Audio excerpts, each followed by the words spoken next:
बच्चों, आज हम लोग वाटिका पुस्तक से पाठ 6 बेंजी का महत्व पढ़ेंगे। ठीक है। पाठ परिचय सबसे पहले देख लेते हैं।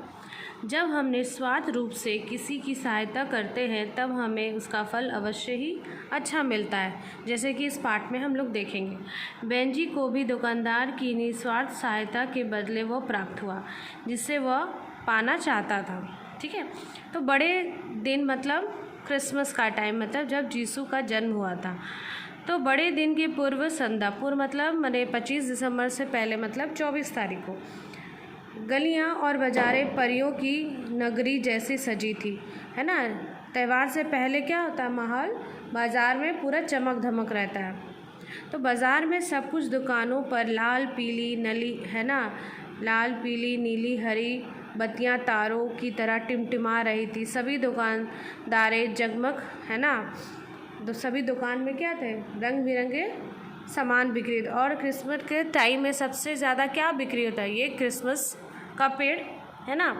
तो दुकानें चमक रही थी, उसमें सजाया हुआ बड़े दिन का जो सामान है ना, बड़ा लुभावन, मतलब मन को लुभा रहा था। वहाँ के जो 3 दुकान थे वो क्रिसमस पेड़ बेच रहे थे। छोटे बड़े सभी तरह के पेड़ थे, उनमें से कुछ असली थे, कुछ बनावटी। और ये पेड़ बड़े आकर्षण ढंग से सजे हुए थे, मतलब इससे सजे हुए थे जैसे कि आप तस्वीर में देख रहे हो कि मन को, है ना, वो भा जाएंगे और लेने की इच्छा जाग जाएगी। सब चांदी और सोने के रिबनों, मतलब ये जो रिबन है ना, रंगीन चमकदार बॉलों से सजे झिलमिला रहे थे। बेंजी एक दुकान के बाहर खड़ा होकर एक पेड़ को देखने लगा और उसके मन में विचार आया कि मुझे यही पेड़ लेना चाहिए। उसने सोचा, काश किसी तरह मुझे यह पेड़ मिल जाए। सैमी और रूथ पेड़ पाकर कितने खुश हो जाएंगे। फिर उनका यह सबसे बेहतरीन और सबसे अच्छा क्रिसमस होगा। उसे ध्यान आया कि उस पेड़ का जो उसने सबसे पहले दुकान में देखा था, मुझे वही खरीदना है। तो यह सोचकर वह अंदर आया। उसने मालिक से उस पेड़ की ओर और इशारा करके पूछा, दाम कितना है।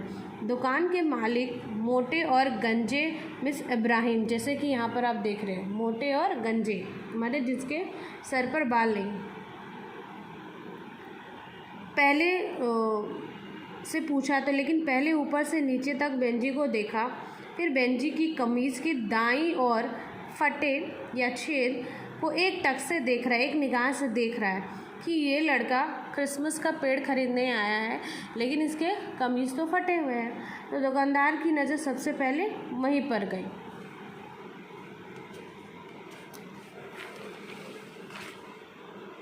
उसने अपने दोनों हाथ कुछ इस मुद्रा, मतलब इस तरह से, बेंजी है ना, उसे भी समझ में आया कि दुकानदार उसके फटे हुए या छेद को देख रहा है, तो वो इस तरह से हुआ कि उसने छिपा लिया।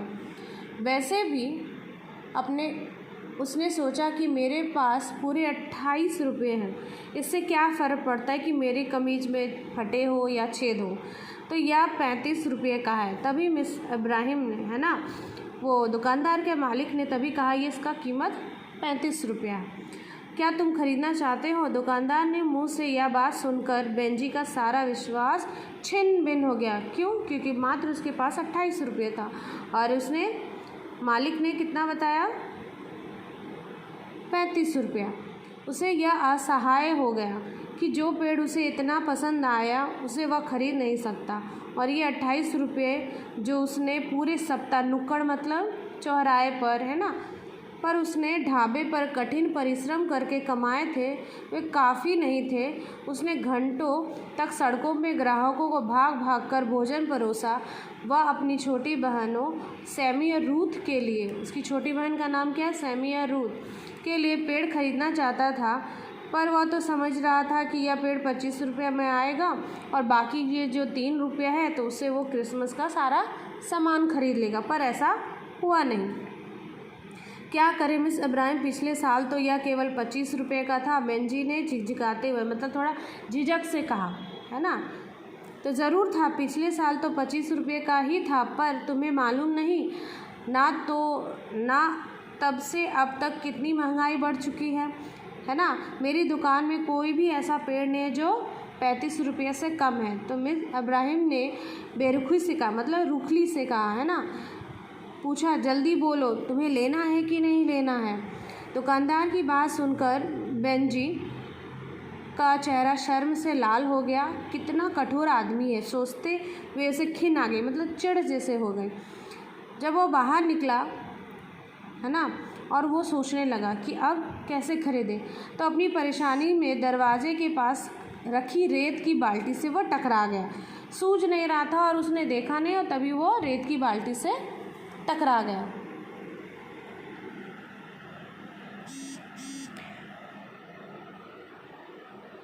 जब दुकान में लोग उसके सारे पेड़ खरीद रहे तब वो ऐसे में दुकानदार भला किसी की कोई परवाह करेगा, है ना, कोई ले रहा नहीं ले रहा क्या फ़र्क पड़ेगा, उसकी तो बिक्री हो रही है। तो माता पिता और बच्चे आपस में चिल्लाकर बात कर रहे हैं, उन्हें कौन सा पेड़ चाहिए, कौन सा पसंद है, अब मैं कहाँ से बाकी के 7 रुपये लाऊं। बेंजी ने सोचा। उसे दुख हो रहा था कि इस बार उसके छोटे से घर में कोई पेड़ नहीं आएगा, है ना। उसे अपने बहनों और का विचार आ गया और परेशान हो गया कि खाली हाथ घर लौटना पड़ेगा। उसने जो बड़े दिन में जो सपने देखे थे कि कैसे वो बड़ा दिन मनाएगा, पर वो तो ऐसा होता हुआ दिख नहीं रहा था। उन्हें अब की बार बड़े दिन का पेड़ लाने और खूब सजाने के लिए पूरा विश्वास था। सामान लाने का वादा किया था, है ना। यदि वह पेड़ नहीं ले जाता है तो उनके मन पर क्या बीते, किन के मन पर, तो उनके बहनों के मन के। बल्कि उसने तो अपने मित्र को भी आज रात का खाने का निमंत्रण दिया। पेड़ के बिना वह कैसे मुंह लेकर घर जाएगा, है ना। यह सारी चीज़ सोचकर उसका मन बड़ा दुखी था। तो शहर के दूसरे छोर का बेंजी चला गया, है ना, जहाँ 2 कमरों का घर था, वहाँ ऐसी दुकान की सजावट कहाँ थी। बेंजी उदास मन लिए हुए और जेब में हाथ डालते हुए जूते से पत्थरों को ठोकर मारते हुए इधर उधर घूमने लगा। बाजार के एक सिरे, मतलब दूसरे सिरे पर एक आधी बनी हुई इमारत, है ना, शाम होने को थी, जिसके कारण बहुत वीरानी मतलब फाका, है ना। ठंड के दिनों में शाम के वक्त सबसे ज़्यादा फाका हो जाता है, वीराना मतलब सुनसान। बेंजी थोड़ी देर में एक रेत के टीले पर जाकर बैठ गया। ठंड के मारे वह कांप रहा था, ठीक है, ठंड के मारे वह कांप रहा था। फिर उठकर बाज़ार में आ गया और सोचा दोबारा पूछूं, हो सकता है उन्होंने दाम गलत बताया होगा या मैंने गलत सुना होगा, है ना। तो वास्तव दिमाग में उसके बहुत कुछ चल रहा था। सबसे छोटे पेड़ का मूल्य 35 रुपये ही था क्या?